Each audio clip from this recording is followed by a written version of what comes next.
Hey guys, and welcome to this video. Today I want to find the value of this expression. We have here 10 divided by 2 times parenthesis 10 minus 2 parenthesis. According to the rules of mathematics PEMDAS, that is here, we have to solve this expression in this way. First parenthesis, then exponent, then multiplication and division, and then addition and subtraction. According to the PEMDAS, we have one parenthesis here that we have to solve it first. 10 minus 2 gives us 8.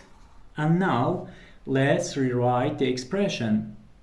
We have 10 divided by 2, and we have one multiplication here between 2 and parentheses and 8.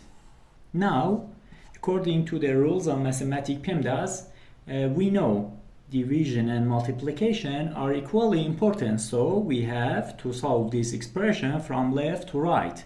Now 10 divided by 2 gives us 5, and 5 times 8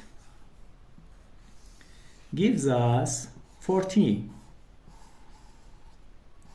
The final answer is 40. Thank you for watching.